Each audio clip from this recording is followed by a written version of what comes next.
What is going on, everyone? My name is Andy. Welcome back to another FPL video. In this one, we are talking about the free hit for Game Week 38. Now, obviously, it's the final week, so we don't need to go into discussions about when to use the chip and stuff like that. So I'm going to try and make it a useful video for non-free hitters as well. So we're going to talk through the fixtures, which ones to target, look at the Premier League table as well, and also as well as the kind of, free hit great team on paper that I'm going to go through, the draft that is. I'm also going to have a bit of a differential draft as well for anyone that's looking to kind of chase a bit of rank, try and get ahead of a mini league leader or something like that. Now, all games in Game Week 38 are played at the same time, so they're all being played at 4 o'clock UK time on Sunday. We may get early team news because it's the final game. Sometimes managers give stuff away. Sometimes it just feels like journalists give a little bit more away in the final week. And obviously, we're not just waiting for one team's lineup. We're waiting for all 20 teams. Now, a lot of people always ask me every season, where do you get this information from? I just keep an eye on Twitter, and you just try and kind of look through who's given early team news and think, right, okay, that's probably just a troll account. Okay, that's a journalist with a blue tick. That's probably legit. And you just have to try and kind of siphon through the information like that. It's not, this is where you go, this person has all the information. Obviously, I'll be doing a deadline stream on Sunday as well, so try and check that out, and I'll try and keep track of all the legit team news as we go. So, looking at the fixtures on paper, there's a couple that really stand out to me. I think Chelsea versus Watford is one that I would really like to target if we knew, certain players are going to play or not. Obviously, Chelsea could have their top 4 place wrapped up before they play that game, so there's possible rotation. But I think we have to remember there's no games after this, apart from those, apart from Liverpool with the Champions League. There's no games after this. There's no World Cup, Euros or anything like that straight away. There's nothing to rest players for. So I would expect a lot of teams to kind of have full strength. But there might be players that are leaving the club that will get minutes either from the start or they will come on later. So Game Week 38 can be a bit all over the place. But I think Chelsea versus Watford on paper looks really good.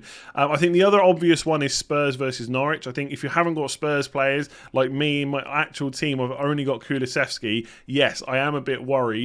Spurs will likely still be fighting for top 4 at that point, whatever happens, because if we look at the league table, Spurs have got one game left, 68 points.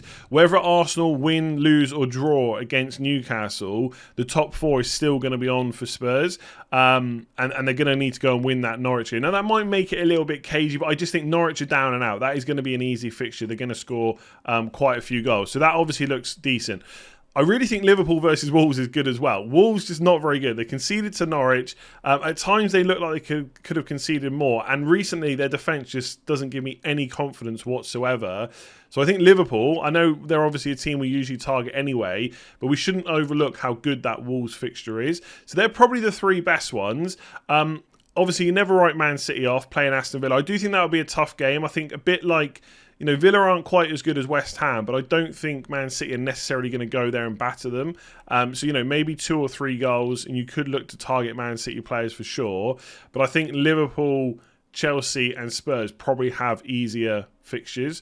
Leicester versus Southampton is the other one that really stands out. I think the only worry for me would be rotation, because a lot of there's some teams that are playing on Thursday this week, and then the turnaround time isn't until Sunday. So we really need to see which players on Thursday kind of get rested and which ones play. So Jamie Vardy and James Maddison, for example, they've just played against Watford. I actually think there's a fairly good chance, especially with Maddison, that he plays against Chelsea on Thursday, because that turnaround time from Sunday to Thursday is okay.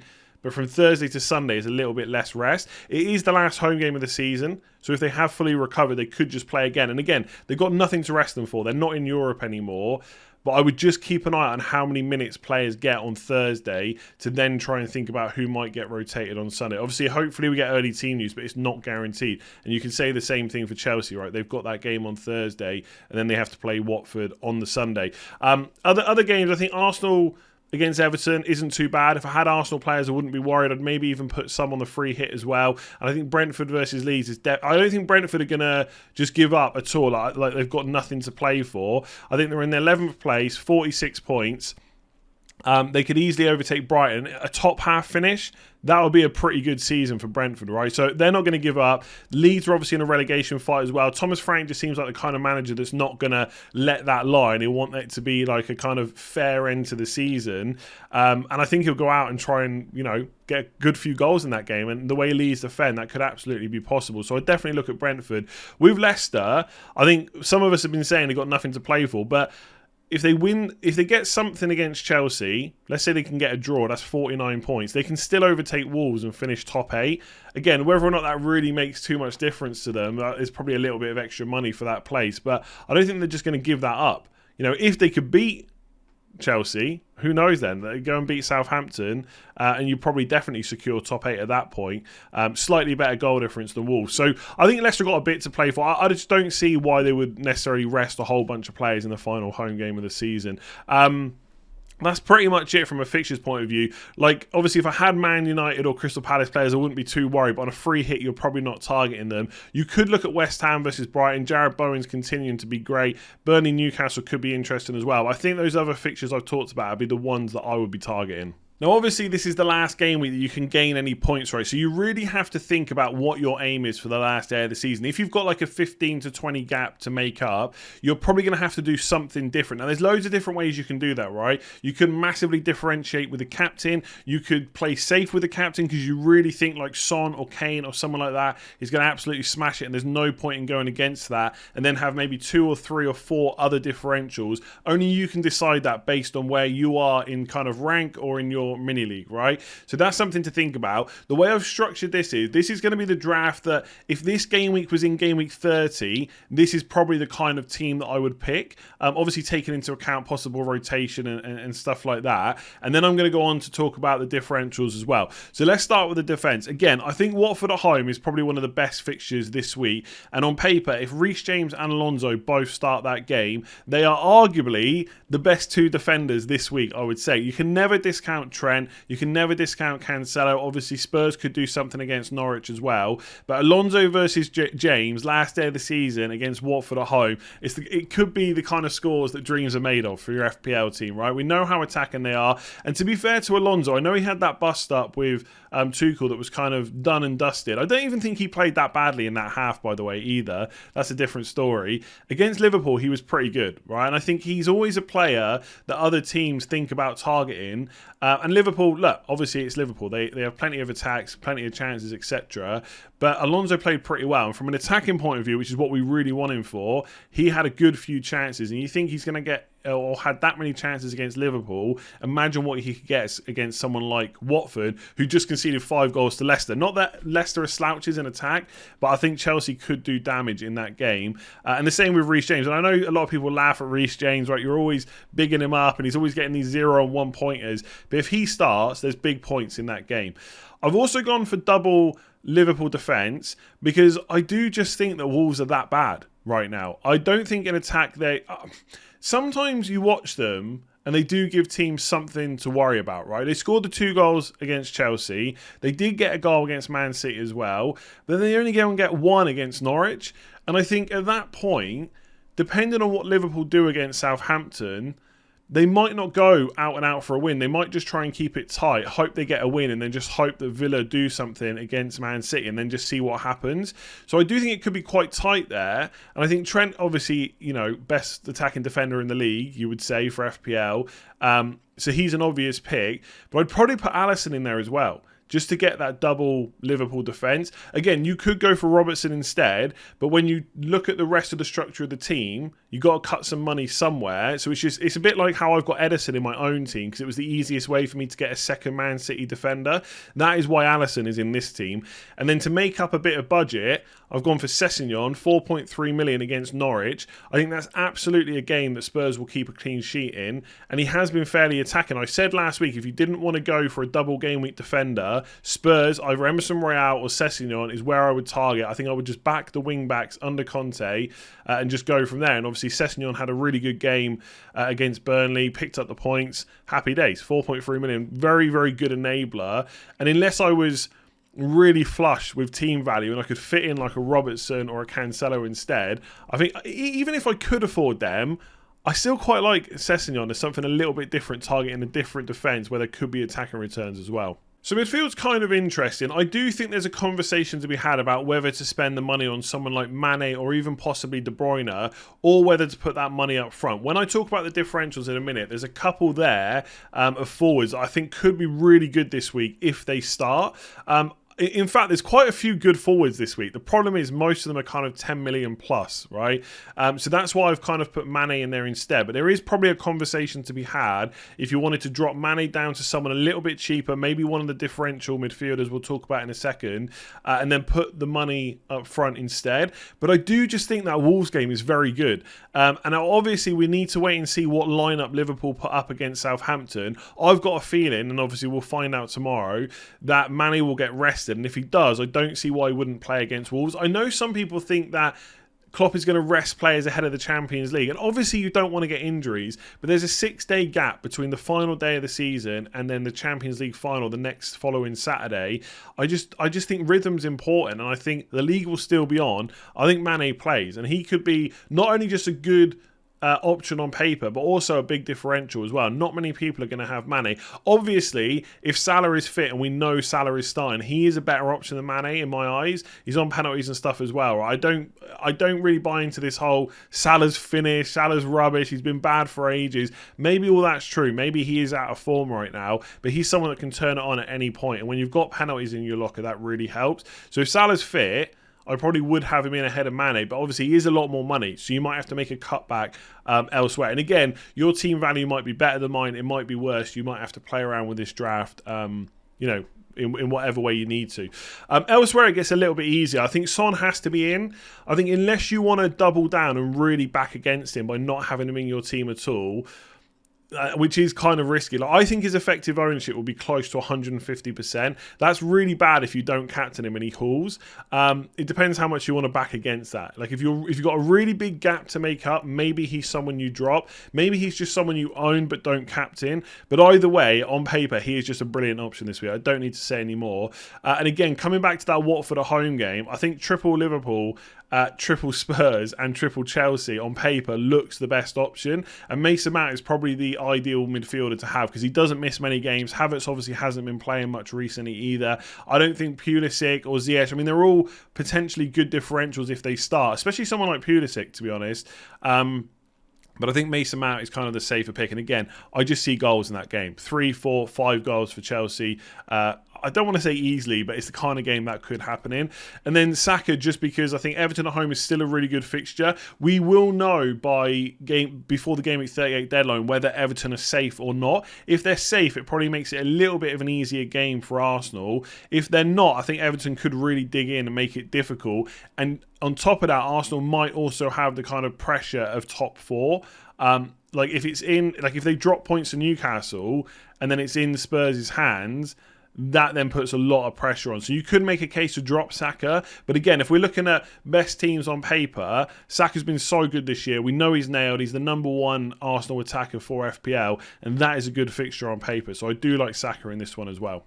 Okay, so up front we've got Kane and Toney. I mean, most of you knew that Harry Kane was going to be in this team, right? I think triple Chelsea, Spurs and Liverpool on paper looks pretty good. Obviously, there's lots of other good players that aren't in this team, like Man City players, like Leicester players. We'll talk about them in a minute. But it seems like a no-brainer to go for Son and Kane this week, right? Norwich are down and out. There's definitely goals in that one. I think whether they're in pole position for top 4 or not, it's not going to really matter. They're not going to let up. And both of those players will probably be on the pitch for a good 80 to 90 minutes. I'd be surprised if either of them are taken off before 90 minutes unless there's an injury or something like that, just because there's nothing to rest them for after this game. So I feel like they've got to be in. If I wanted to differentiate a little bit, then I think Kane captain over Son captain this week is definitely where I would look. Depending on what my rank is by the end of this week, I'm going to be deciding between getting Son in or maybe bringing Kane in for a hit and just sticking the captaincy armband on him. Again, I can't really sit here and tell you that game is going to go one way or another, and that's really going to benefit Son or really going to benefit Kane. Both of them are going to score points this week. You've just got to hope that the one you go for is the most. And I do think sometimes FPL is that simple. I don't think I can sit here and say, well, Norwich play like this, so Son is definitely going to do better. They are both going to get chances. So they've both got to be in this team. And then Toney really just is a budget thing. There are some other forwards that I think I'd prefer instead of him. But Leeds at home, about one of the best fixtures you're going to get all season. I think he looked pretty good against Everton. I don't really recall him having a huge amount of chances. There was that kind of cross, like ground cross that went to Wissa when their own goal happened. I did think maybe he should have shot. Possibly it was just a little bit too wide. But I think he will get chances against Leeds. You could look at other Brentford attackers instead. Like you could play 4-5-1 and have Mbomo or Ericsson instead if you didn't fancy Ivan Toney. But he's on penalties. Leeds are going to give up a bunch of chances. He's definitely going to play. Should get 90 minutes, etc., etc. All those good things we know about Toney. I think he would be in. I've not put a bench because I just go as expensive as I can on the bench, depending on what the team value is left. I usually, when I build these free hit teams, I just put a cheap bench on there, and then I just build it up once I know, that my main 11 is locked in. So that's the initial draft. Let's talk about some differentials. So I said differentials, but really this is just something a little bit different to what I've put in my main draft. I do think that's more like what the free hit team would be if I was using it this week. But there are some players that I haven't included. Some of them are kind of highly owned, like Cancelo. Some of them definitely aren't. Really quickly then, I'll try and go through this team. So Mendy in goal. I do think there's room for a premium goalkeeper this week. Someone like Mendy, Alisson or Edison could definitely be in. If we have a quick look at the fixtures again, like Ramsdale possibly against Everton, I just think if Everton aren't safe, and they might be by that point, that's not necessarily a game that I think I'd want to back a defender in. And even if Everton are safe, then they got nothing to lose. Like Calvert-Lewin, Richarlison, they could cause the Arsenal defence problems. So I think I'd avoid that. I think I've put Gabriel in just again, if you wanted to back the Arsenal defence, that is something different. But I don't think there's enough upside in doing that, to be honest. So I think there's better options. And similar with Janssen, I know a few people now looking at Brentford defence versus Leeds because Leeds haven't scored too much. And if you back yourself for that, then you could look at Raya in goal as a cheap option, or you could go for Janssen, or even Rico Henry, who I thought looked really good against Everton as well. You could back them, but I just worry. I think, again, whether, a bit like Everton, whether Leeds are safe because they're a few goals up, or they're not safe, I just think they can score, and they will go for it at some point. Maybe there's some of it's just, a bit of thinking back from last season and under Bielsa and stuff like that. But I think Leeds score in that game. So if you don't think that, that's fine. I think Janssen or Rico Henry could be a nice cheap option, possibly Raya in goal. But I don't know if I would include them. I think it's just too risky. And again, I think attack is probably where I would differentiate this week. I think that first team with Trent, James, Alonso, Sessegnon, that defence looks really good. I think it is attack where I'd maybe do something a bit different if I had to. But I wanted to include them just to talk about them. Cancelo is obviously a good option, but I don't think he's better than any of the other players that I picked this week. Maybe better than Sessegnon, but Sessegnon is cheap and an enabler. If you've got the team value, maybe you could upgrade him. I just think, and I said this for West Ham, it didn't quite come true, but I think Villa score, but City win. I think at some point in that game, it could be a little bit cagey, especially if City don't score early. Villa could get something, but I think Man City's quality will shine through and they'll probably win that game. Maybe comfortably in the end, but I think Villa can make it uncomfortable. I think we saw them do pretty well against Liverpool recently. They've just scored again last week. I think against... who was it before? Spurs. They really caused them problems. I know they lost 4-0, but in the first half, they really caused them problems. And I think they could do the same against Man City. Obviously, Man City are a better team, but that is why I'm not backing Cancelo. And if you want to go really different, Castagna can be quite attacking. I would say he's in their first 11. We have to see if he plays against Chelsea as well. But if he looks like he'd start against Southampton, he's a big differential. I would worry about Leicester defence still. Against Watford, their expected goals conceded was still quite high, right? Which is surprising when you're playing Watford. And Southampton could definitely cause them problems. But again, we're talking punts at this point. Like Cancelo's not a punt. Castagna definitely is. I do like the look of that because I think he's good going forward, and I think Southampton definitely concede in that game. In midfield, Kulusevski, you could go triple Spurs if you wanted to. If you really wanted to if you wanted to go real different and have Son and Kulusevski and maybe get rid of Kane for one of the two forwards I've got here, Vardy or Lukaku, that could be an option as well. But I do think in whichever way you do it, you go triple Spurs. So if it has to be triple attack instead of Sessegnon, then stick Kulusevski in. I'd be surprised if he doesn't start that game. De Bruyne is obviously a nice midfield option if you don't want to go for Mane or Salah or Son, if you just want to fit him in as well. Absolutely no reason to dislike him this week. I did say, I know this got, I think it was on the deadline stream, maybe it was the Saturday final thought stream, someone said, do I think he's overrated as an option? This was before the West Ham game, and I said yes. I think he's a brilliant option, but people put him way too far up just because of the 4 goals against Wolves. That was a bit of a freak event. And obviously now he's blanked against West Ham. He's still a really good pick for Villa, right? I'm not saying he's not, but is he better than Mane, for example, this week? I don't think he is, necessarily. And I don't think he's better than Son either. So those players kind of come in first, and then you decide whether to put De Bruyne in and whether you can fit him in as well, or whether he takes a spot from someone else. So that's what I would think about. I think Kane's better than him this week. I think Son's better. And possibly Mane, if he's going to start against Wolves. Bowen, yes, he's been very forgotten about because of double game weeks. He continues to bang in the goals. He did it against Man City. Great player. Pretty good fixture. I mean, Brighton aren't pushovers, to be honest, but there's not really a huge amount riding on that. I guess for West Ham, there kind of is, right? If I bring up the league table, they are 7th. There is a chance that Man United draw or lose that game against Crystal Palace, like a genuine chance, and West Ham's goal difference is better. So if they get the win against Brighton, they could go into 6th. That would be big for Moyes. Right? I know Europe didn't quite go as planned in the end, but getting top 6, that would be decent. So forget what I just said. There is quite a lot to play for West Ham. They are going to be full strength. They are going to go for it. Brighton still possibly move up a position or so. They could do, but I think West Ham probably get the win there. And Bowen could be an option. And a lot of people are not going to buy him this week. And a lot of people have ditched him a long time ago. He's a big differential, but not a differential for the sake of it. He's just brilliant. Obviously, then you've got Southampton at home. They're definitely conceding this week. I think Maddison and Vardy are both really nice picks. I think Maddison, I think there's a chance he starts Chelsea and Southampton. I think he starts the final 3 games. No Europe. I think with Vardy, it's a little bit more of a worry because he did have that injury. If he doesn't start against Chelsea, he's starting against Southampton. He's a big differential this week. And so is Lukaku against Watford at home. He's getting minutes right now. Again, Watford definitely conceding. Good few goals. If you didn't want to go for Mount, James and Alonso, you wanted to ditch one of them, you could definitely have Lukaku in. There's a bunch of other players I haven't mentioned as well. You could go for a different Man City attacker, maybe Mahrez, maybe Foden. You know all the caveats around them not necessarily starting. And there's probably a whole bunch of other players I've missed as well. So do leave them down below. Let me know what you think of the drafts. Maybe it's a mixture of both. Maybe you have most of that other draft, but you get rid of Saka for Bowen, or you get rid of Mason Mount for Maddison or something like that. Maybe you don't have Kane up front, you have Kulusevski in midfield, and you have Vardy or Lukaku up front. There's definitely a mix to be had. Let me know below what you think. Give it a like if you enjoyed it. Hit that subscribe button if you're new around here, and I'll catch you again soon.